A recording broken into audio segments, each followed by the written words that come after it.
Falling in love with a house is easy, but falling into a financial trap is even easier if you don't know which red flags to look for before you sign that contract. In 2026, we are seeing a lot of lipstick on a pig renovations where sellers hide major structural issues behind fresh paint and trendy light fixtures.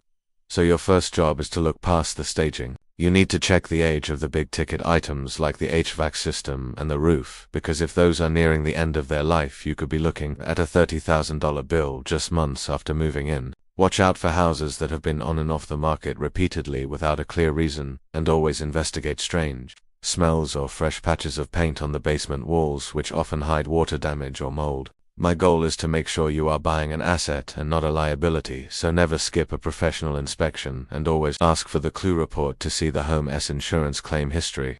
Let's protect your investment by spotting these problems early so you can negotiate a credit or walk away before you're stuck with someone else's headache.